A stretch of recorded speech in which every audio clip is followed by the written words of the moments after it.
আসসালামু আলাইকুম রহমতুল্লাহ। আগে এই ভিডিওটা একটু দেখেন। বিসমিল্লাহির রহমানির রহিম। বিসমিল্লাহির রহমানির রহিম। বিসমিল্লাহির রহমানির রহিম। বিসমিল্লাহির রহমানির রহিম। বিসমিল্লাহির রহমানির রহিম। বিসমিল্লাহির রহমানির রহিম। বিসমিল্লাহির রহমানির রহিম। বিসমিল্লাহির রহমানির রহিম। বিসমিল্লাহির রহমানির রহিম। আপনাদেরকে অনুরোধ, আর একটা ভিডিও দেখেন। ইসলাম শান্তির ধর্ম। আপনারা সেই শান্তির ধর্মের নেতা।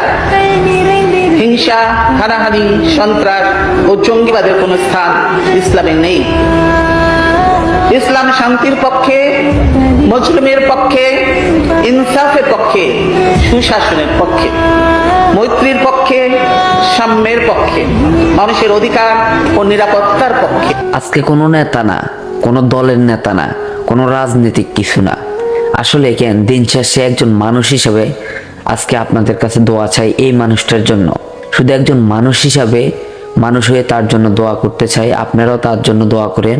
আসলে মানুষটা খুবই অসুস্থ, আইসিইউতে আছে, একদম শেষ অবস্থায় আছে। বিশ্বাস করেন, একটা মানুষের জন্য আরেকটা মানুষ যখন দোয়া করে, আল্লাহ আপনার গুনাহগুলো মাফ করে দিবে। আজকে দেখেন, আমরা হয়তো সে এক দলের নেতা, ও আরেক দলের নেতা না ভাই। দিন শেষে তো আমরা মানুষ হিসাবে মারা যাইতে হইব। এতটুক মাথায় রেখেন, এই মানুষটার জন্য দোয়া করিয়েন, আল্লাহ যেন তারে সুস্থ করে তুলুক। আজকে তার একদম শেষ অবস্থা আইসিইউতে। বাংলাদেশের যত আলেম আছেন সবার কাছে তার জন্য দোয়া চাই। আপনারা সবাই তার জন্য দোয়া করিয়েন। আসলে মানুষটা অনেক ভালো, আমার দিক থেকে সে অনেক ভালো।